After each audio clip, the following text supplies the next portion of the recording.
గొప్ప పని నీచమైన పని ఇలా ఉంటాయా వేరువేరుగా? ఉన్నాయి, అన్ని నీ మనసులోనే ఉన్నాయి. ఇప్పుడు ఇది గొప్ప పని, నీచమైన పని, తక్కువ పని? గొప్ప పని మన పనులు మనం చేసుకోవడం గొప్ప విషయం అది.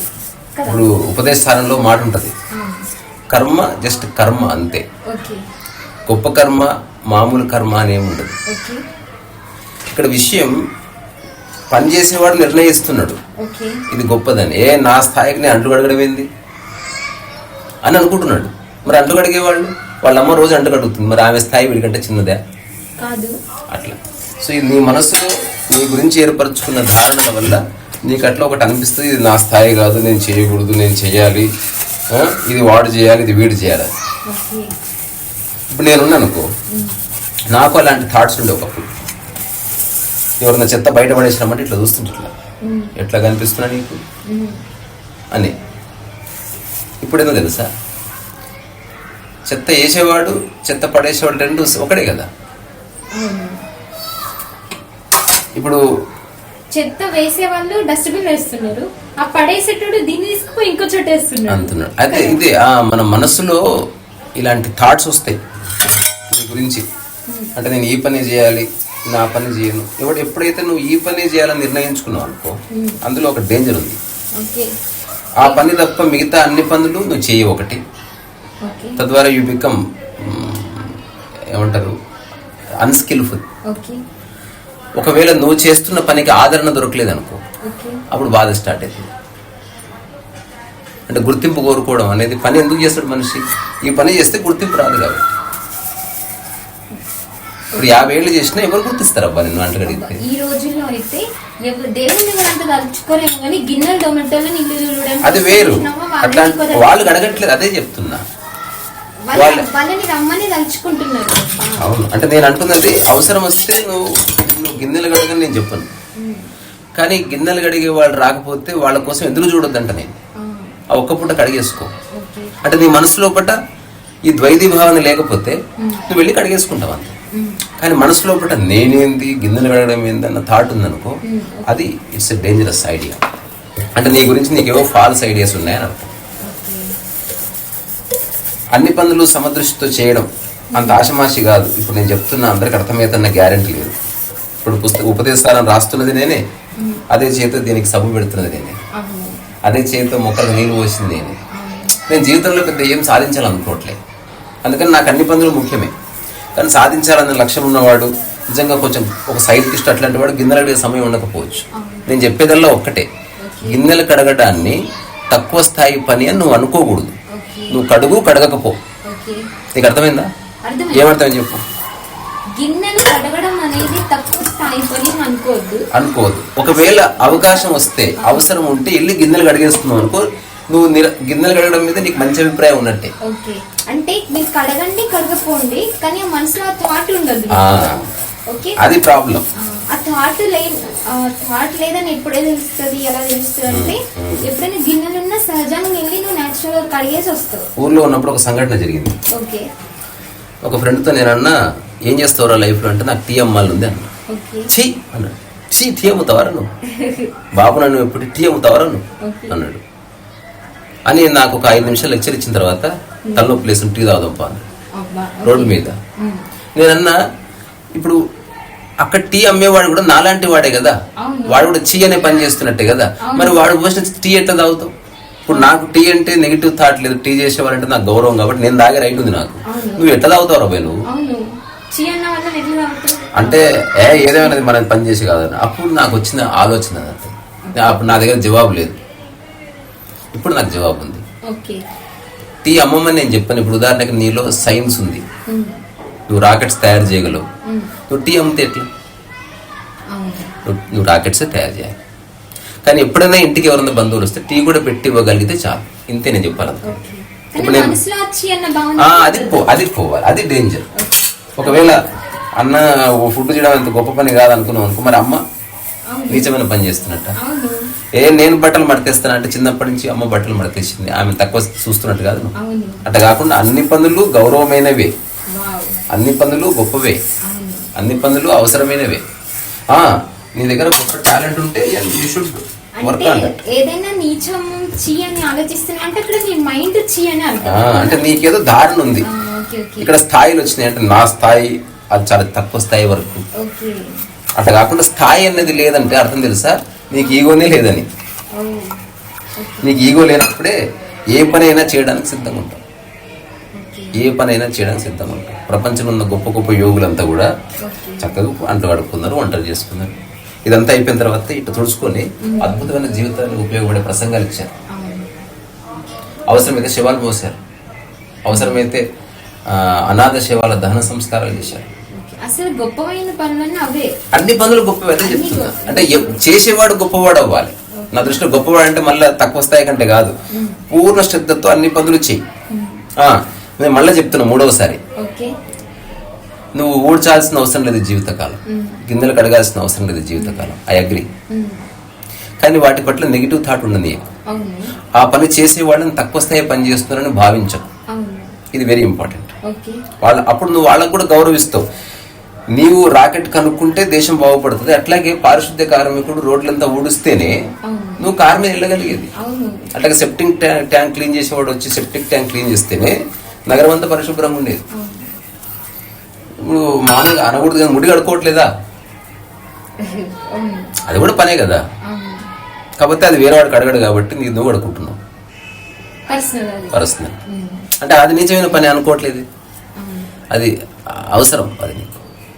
అందుకని నా సంపూర్ణ అవగాహన ఒకటే చెప్తుంది నాకు, ప్రతి పని దైవికమైనది.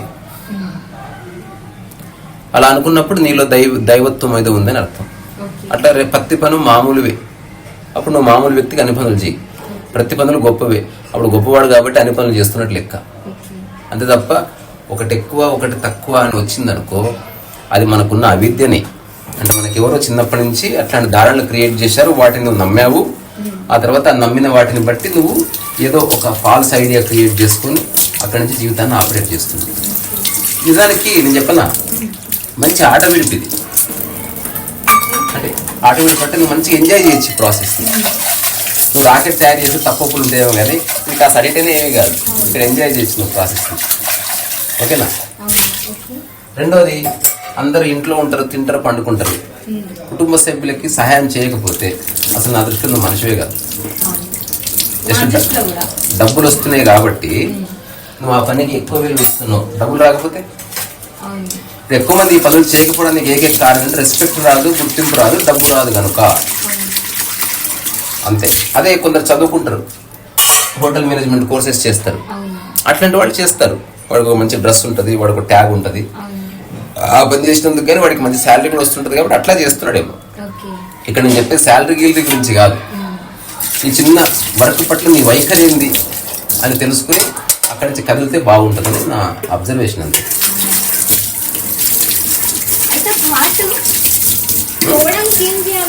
ఏది పోవడానికి? ఇప్పుడు ఆ థాట్ ఉంది, ఆ థాట్ కొంతమందికి సహజంగానే ఉంటది, కొంతమందికి సహజంగానే ఒకసారి వింటే పోతుంది, కానీ కొంతమందికి థాట్ వెళ్ళదు. దానికోసం ఏం చేయాలి?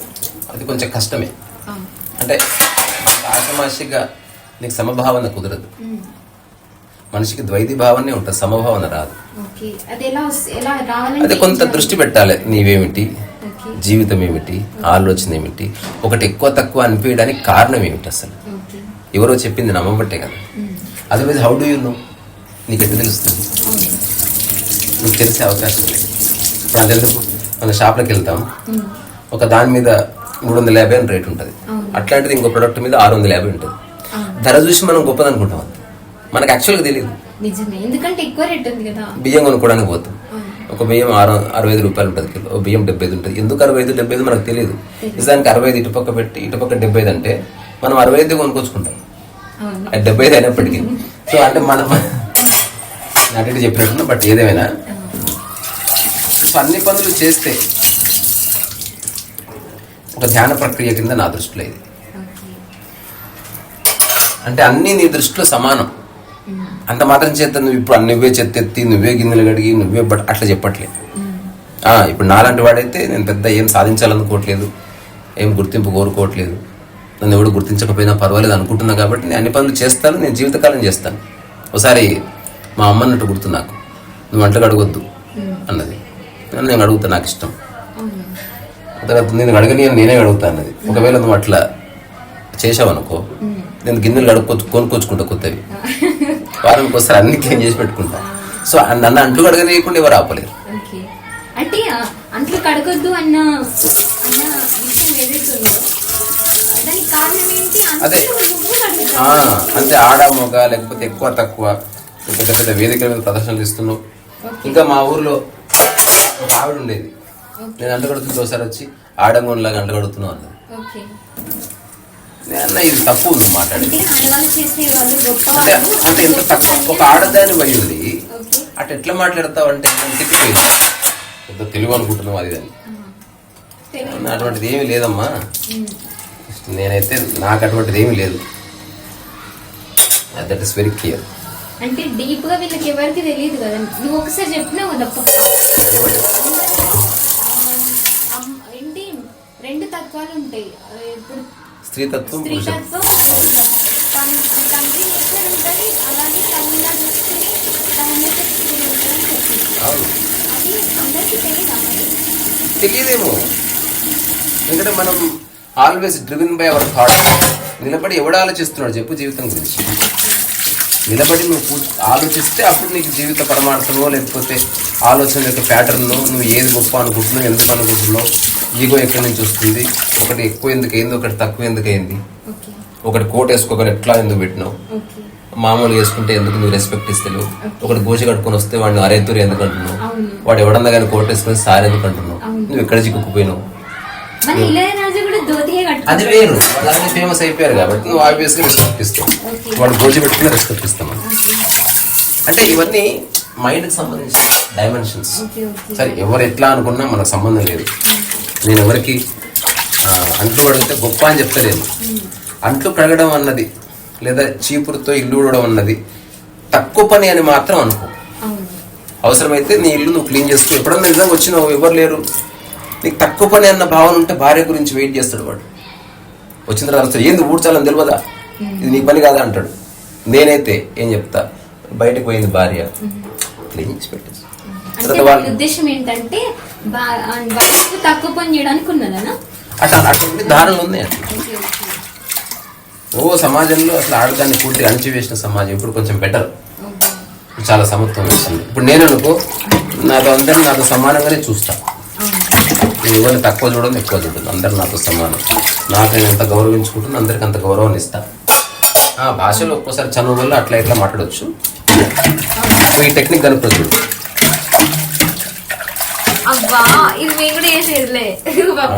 అంటే నేను ఇట్లా చేస్తే వాటర్ వేస్ట్ చేయకూడదు.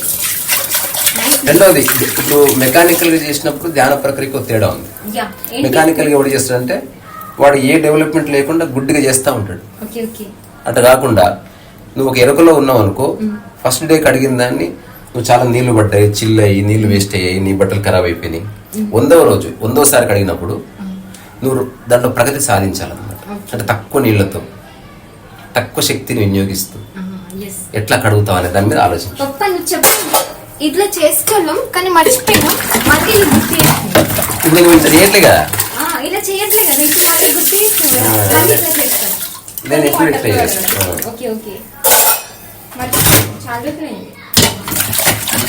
పాట చెప్పు. ఆడుతూ పాడుతూ పని చేస్తుంటే అలుపు సులుపేమున్నది, ఇద్దరం ఒకటై చేయి కలిపితే ఎదురేమున్నది, మనకు ఎదురేమున్నది.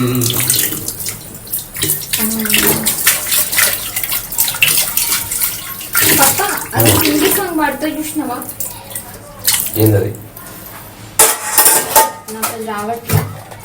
అంటే పాత సినిమా కొత్త సినిమా? భగవాన్ భగవాన్ भगवान ओ दुनिया के रखवाले, सुन दर्द भरे मेरे नाले, सुन दर्द भरे मेरे नाले. आस निराश के दो रंगों में दुनिया तूने सजाई,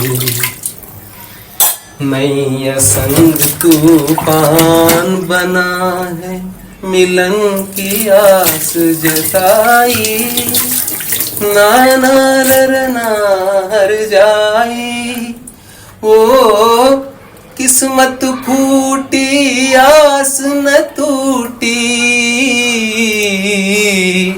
पाँव में पड़ गए छाले, वो दुनिया के रखवाले, ओ दुनिया के रखवाले. మంచి పాటలు పాడుకుంటూ ఈ పనులు చేసుకోవచ్చు. రెండోది, ఏ పని చేసినా తప్పు ఒప్పు సలహా ఇచ్చిన ఉంటారు, అంటే కడితే ఎవడే సలహా అయ్యాడు. అబ్సల్యూట్ లిబరేషన్ లో ఈ పనులు చేసుకోవచ్చు. అంటే నువ్వు నీ మైండ్ ఎంత ఫ్రీగా ఉందని చెప్పడానికి కొన్ని ఎగ్జాంపుల్స్. ఇప్పుడు ఎవరన్నా చూసేవాళ్ళు ఫిలాసఫీ చెప్పేవాడు, జీవిత సత్యాలు చెప్పేవాడు అంటే అడుగుతున్నాడు అంటే వాడు వేస్ట్ ఫెయిల్ అనుకున్నాడు అనుకో, అట్లాంటి వాడు మనకొద్దు. ఇంకో చిన్న విషయం చెప్తాను నీకు. యూజీ కృష్ణమూర్తి ఒక famous philosopher. Jiddu Krishnamurti contemporary. Uppuluri Gopalakrishnamurthy అతని పేరు. యూజీ కృష్ణమూర్తి. జే కృష్ణమూర్తి అంటే జిడ్డు కృష్ణమూర్తి. సో ఆయన జీవితాన్ని అన్వేషిస్తూ ఎక్కడెక్కడ తిరుగుతూ ఉండగా ఎవరో చెప్పారు, అయ్యా రమణ మహర్షి వారిని కలుస్తున్నారు అంటే ఏముంది అక్కడ, ఆయన చాలా గొప్ప యోగి, ఆయన మహర్షి అని పిలుస్తారు, మీరు అతను దర్శనం చేసుకుంటే మీ సందేహాలు ఏమైనా తీరుతాయేమో, సరే పోదాం బా, ఎవడైనా అంతే, ఎవడే హెల్ప్ చేస్తాడు మనకి అని వెళ్ళిపోయారు. వెళ్ళిపోయిన తర్వాత యూజీ కృష్ణమూర్తి ఆశ్రమం పరిధిలోకి వచ్చిన తర్వాత నడుము చేతులు పెట్టుకొని మొత్తం చూస్తున్నాడు. అంటే ఎక్కడున్నాడు ఆ భగవాన్ అంటే ఆయన దృష్టిలో ఇట్లా మంచి బట్టలు వేసుకొని ద్వేదీప్యమానంగా వెలిగిపోతుంటాడు అనుకున్నాడు. ఇప్పుడు ఎవరు చెప్పారు, అక్కడ ఉన్నారు భగవాన్. తల తిప్పి చూస్తే కూరగాయలు జరుగుతున్నాడు. వెంటనే యూజీ కృష్ణమూర్తి అన్న మాట తెలుసా, ఇతను మహర్షి ఇతను భగవాన్ ఎందయ్యా, కూరగాయలు జరుగుతున్నాడు, పోదాం కాదు. అంటే చూడు, కూరగాయలు జరుగుతున్నాడు అంటే అసలు అతను జ్ఞాని కాదు. అసలు జ్ఞాని అంటే గొప్ప గొప్ప పనులు చేయాలి. నిజమైన జ్ఞానం తెలుసా, అన్ని పనులు గొప్పగా చేయాలని తెలుస్తుంది. అతను యూజీ కృష్ణమూర్తి పోతా అంటే ఫ్రెండ్ అన్నాడే, పిచ్చా నీకేమన్నా, కూరగాయలు జరుగుతున్నాడు దాన్ని చూసిపోతా అంటే అట్లా కాదయ్యా జ్ఞాని అంటున్నావు. ఆయన జ్ఞానంలో, ఆయన జ్ఞానం అదే, అన్ని పనులు గౌరవంగా చేస్తున్నాడు ఆయన. That is his realization. నీ వచ్చిన పని ఆయన కూరగాయలు చదువుతుంది అది కాదు, వచ్చి ఆయన కూర్చున్నప్పుడు నీ ప్రశ్న అడుగు. అంటే ఒక 1 or 2 days అయింది. ఆ తర్వాత యూజీ కృష్ణమూర్తి అక్కడ ఉన్నాడు, భగవాన్ వచ్చి కూర్చున్నారు. కృష్ణమూర్తికి ఆయనకు మధ్యన చిన్న చర్చ జరిగింది, ఇంతదే బుడ్డి చర్చ. ఇతను ఉద్దండుడే, అంటే పిచ్చి పిచ్చి ప్రశ్నలు అడిగేవాడు ఏం కాదు. ఇతను అడిగిన మొట్టమొదటి ప్రశ్న, మీకు జ్ఞానోదయం అయిందా అంటే రమణ మహర్షి అన్నాడంట ప్రశాంతం అంటే అవును అవును అన్నట్టు తల ఊపాడు. అది కూడా చాలా ఏమంటారు, ఇది ఎట్లా చెప్తాడు అంటే గుర్తుపట్టచ్చు. గర్వం ఎక్కడ లేదు. ఇప్పుడు నువ్వు ఆడా మగ అంటే ఏం చెప్తావు, నువ్వు అమ్మాయివా అబ్బాయి అంటే ఏం చెప్తావు, నువ్వేం చెప్తావు, అట్లా చెప్పాడు. నేను అమ్మాయిని అని చెప్పలే, అర్థమైంది కదా తేడా. అంటే ఉన్నది చెప్పడం వేరు, ఉన్నది గొప్ప అనుకొని చెప్పడం వేరు. గొప్పేమీ లేదు, అందరూ జ్ఞానోదయం పొందిన వ్యక్తులే అని జ్ఞానోదయం పొందిన వ్యక్తికి తెలుస్తుంది. అందుకే ఆయన మామూలుగా చెప్పాడు అవును. ఆ తర్వాత అప్పుడు యూజీ కృష్ణమూర్తి అన్న మాట ఏంది, మరి నీ జ్ఞానోదయం నాకు ఇస్తావా అని అడిగాడంట. అప్పుడు రమణ మహర్షి అడిగిన ప్రశ్నకి యూజీ కృష్ణమూర్తి స్విచ్ ఆఫ్ అయిపోయాడు. ఇస్తాను, తీసుకోగలవా అంటే విషయం ఏంది, మనం ఒక నిర్ణయానికి రావద్దు. ఒక వ్యక్తి కూరగాయలు తరుగుతున్నాడంటే జ్ఞానం లేని వ్యక్తి అని కాదు, జ్ఞానం ఉంది కనుకనే కూరగాయలు తరిగే పనిని, ఒక పుస్తకం రాసే పనిని అన్నిటినీ సమానంగా చేస్తున్నాడు. ఒక రోగిని ఒక యోగిని సమానంగా చూస్తున్నాడు. ఒక తల్లిని ఒక చెల్లిని ఒక పిల్లిని ఒక పిల్లని అన్నిటినీ సమానంగా చూస్తున్నాడు. ఒక చెట్టుని ఒక పుట్టని సమానంగా చూస్తున్నాడు. తనతో సమానంగా చూసుకుంటున్నాడు. తనలో ఏది ఉందో అన్నింటిలో అదే ఉంది అని చెప్తున్నాడు. ఇది అర్థమైన వాడికి అదృష్టం. ఏం జరుగుతుంది, నీలో ద్వైతం ద్వంద్వం పోయి పనిలో పడిపోతావు. అన్ని పనులు హాయిగా ప్రశాంతంగా చక్కగా చేసేసుకుంటాం. లేదా ఇది నా పని కాదు, ఇది నా గొప్ప పని, వేరే పని ఉందనుకో చివరికి నీ జీవితాన్ని అంతా వృధా చేసుకుంటా. ఆ గొప్ప పని ఎంత ఇవ్వడం తెలియదు. అది నేను చెప్పాలనుకుంటున్నాను. సో ఇంకేమైనా అంటున్నాయా? అమ్మగారు ఇప్పుడు లేవు.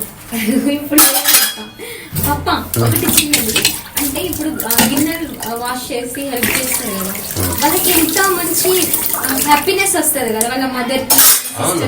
ఫస్ట్ లో వద్దంటారు, ప్రేమ చూపిస్తారు. ఫస్ట్ లో వద్దంటారు. నువ్వు నిజంగా సిన్సియర్ కడిగితే నమస్కారం పెడతావు, థ్యాంక్స్ రా బాబు.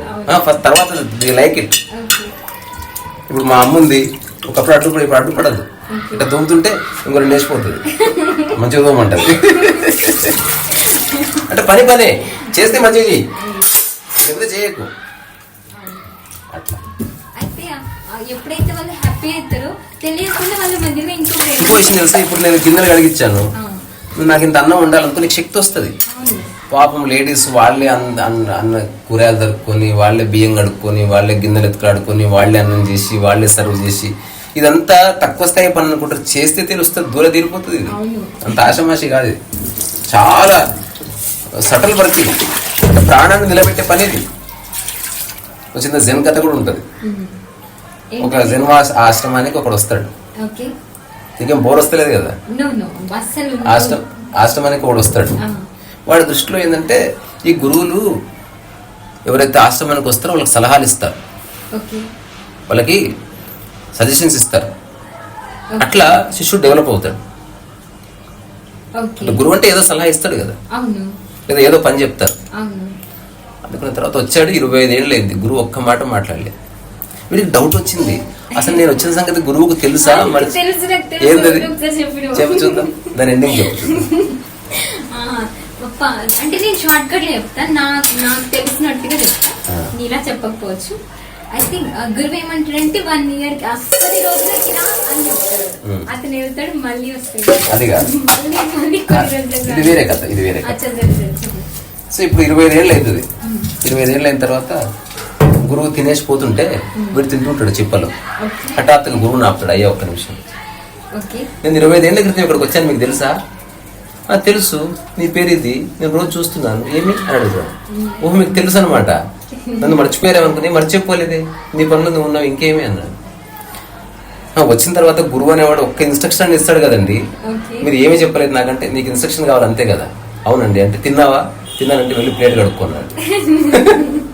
ప్లేట్ కడుక్కొని చెప్పాడు, మంచిగా కడుక్కో, ఈ రోజుకి ఇన్స్ట్రక్షన్స్ చేయాలి, ఇంకేమైనా కావాలా? వాడు ఆశ్చర్యపోయి నిలబడితే గురువు అన్నాడంట, నువ్వు బాగున్నావయ్యా, నీకు ఎందుకు ఇన్స్ట్రక్షన్స్ చెప్పి ఇంకా మంచిగా నువ్వు బాగున్నావు, అందుకే నీకేం చెప్పలేదు, బాగున్న వాడికి ఏం చెప్తావు? అది వెళ్ళి పని చేసుకో. ఇప్పుడు నేను ఒక సాధు దగ్గరికి పోయినా చాలా ఏళ్ల క్రితం, 2009కి కొంచెం ముందు. ఆ పల్లెటూరులో ఆయన దగ్గర చూడడానికి 20-28 మంది వచ్చారు. వస్తే అందరికి ఆయన ఏవో సలహాలు చెప్తున్నాడు. నేను దూరంగా ఇట్లా నిలబడి ఇట్లా, నాకేం చేయాలో తెలియదు, అసలు నా మనసులో ఏ ఆలోచన ప్రశాంతంగా నిలబడ్డా. అయితే ఆ సాధు అందరూ వెళ్ళిపోతా, నేను పోవాలి, నేను మళ్ళీ పోవాలని, ఆయన పూజ ఉంది పోవాలి అని చెప్తే, ఆయన పెద్ద ఆయన 60 ఏళ్ళు ఉంటాయి, 70 ఏళ్ళు ఉంటాయి. లేస్తుంటే ఎవరు అన్నారు, అందరు చెప్తారు స్వామి, ఆయనకేం చెప్పకపోతుంది అంటే, ఆయన రాయలసీమ అసలు వచ్చినప్పుడే చూసి ఉండాలిలే అని వెళ్ళిపోతుంటే, ఏం చెప్పరా అతనికి అని అంటే నాకు చెప్పని వేరే వాళ్ళు అడుగుతున్నారు. అంటే ఆయన ఏం అడగలేదు, మీరని చెప్పరా, అందరూ చెప్తున్నారు కదా ఏదో ఒకటి. అప్పుడు ఆ సాధువు ఏమన్నాడంటే, ఆరోగ్యం ఉన్నవాడికి మంది ఎందుకు అని అన్నాడు. ఆరోగ్యం ఉంటే మంది ఎందుకు, కాళ్ళు సక్కుకుంటే కట్టేందుకు, ఏమి ఆ కుర్రోడు బాగానే ఉన్నాడు, ఆడిదారు ఆడు చూసుకుంటారులే, మనం అక్కర్లేదు అన్న. నేనేమనలే, ఆయన చెప్తున్నది 100% కరెక్ట్. ఆ టైంలో నాకు తెలుసు అట్లా. అప్పుడు నేను ఆల్రెడీ నా మనసు అంతా క్లియర్ అయిపోయి ఏ ఆలోచనలు లేకుండా నన్ను బాధించే అంశం ఏది లేదు. అట్లున్నా ఆ టైంలో ఆయన చెప్పినప్పుడు నాకు సంతోషం అనిపించి నమస్కారం పెట్టా. ఆయన కూడా నమస్కారం పెట్టి ఇట్లా పెట్టి, మళ్ళీ ఎప్పుడు కలుసుకోవద్దు మనం అన్నాడు. ఇప్పటి వరకు కలుసుకోవద్దు అన్నాడు కానీ తలుచుకోవద్దని లేదుగా, అందుకే తలుచుకో. ఓకే, కలుసుకోవడం ఒకటేనా? తలుచుకోవడం అంటే మనసులో కలుసుకోవడం అని. మరి మనసులో కలిసినట్టు కాదా? కలిసినట్టే, తప్పేం లేదు. తలుచుకోవాలి, బుచ్చారెడ్డిని తలుచుకుంటా, నువ్వు ఊరికి పోతే ఎందుకు తలుచుకుంటావు, మా అమ్మని తలుచుకోలే, అదే అందరం తలుచుకుంటారు. నా యూట్యూబ్ ఫ్రెండ్స్ అందరు రేపు ఒకసారి టాక్ చేయాలి మనం. నేను కళ్ళు మూసుకుని ఎంతమంది యూట్యూబ్ ఫ్రెండ్స్ నాకు తెలుసు, వాళ్ళ పేరు ఊరికి చెప్తా. నువ్వే చెప్తా, నేను చెప్తా చూడు. జగదీశ్వరి, ఉమా, తర్వాత చాలా మంది ఉన్నారు పద్మజ, పాపం. తర్వాత బాబాయ్ శ్రీనివాస్ బాబాయ్, చాలా మంది తర్వాత ఉన్నారు విష్ణు, పాపం. ఆ తర్వాత ఇప్పుడు శంకరయ్య మామ అత్త, ఉమ్. తర్వాత రంజిత్, శ్రీధర్ గారు, చాలా మంది ఉన్నారు, ఓ చాలా బోళ్ళంత మంది. మంది. నేను అనుకుంటూ 1000 పేర్లు చెప్తా ఒకటి వాళ్ళకి నేను కూడా చెప్పలేను, నేమ్స్ చెప్పలేను. Okay. కానీ పప్ప చాలా రోజులు అయింది లైవ్ పెట్టి. ఎప్పుడు పెడతావు? వాళ్ళందరికి వైలిన్ వినిపించి సాంగ్స్ పాడుకొని చాలా రేపు నైట్ పెడదాం. ఓకే, అందరికి టైం చెప్పేస్తున్నా. నేను అసలు ఎవ్రీడే నైట్ కూడా భజన చేద్దాం అనుకుంటున్నా మంచిగా. నేను హార్మోన్ నేర్చుకున్న తర్వాత ఉంది కదా. ఓకే. హార్మోన్ నేర్చుకోవాలి, Okay, క్లాస్లో జాయిన్ అవుదాం, ఇంకోటి కొత్తది నేర్చుకుందాం అనుకుంటున్నాను. ఓకే. అంటే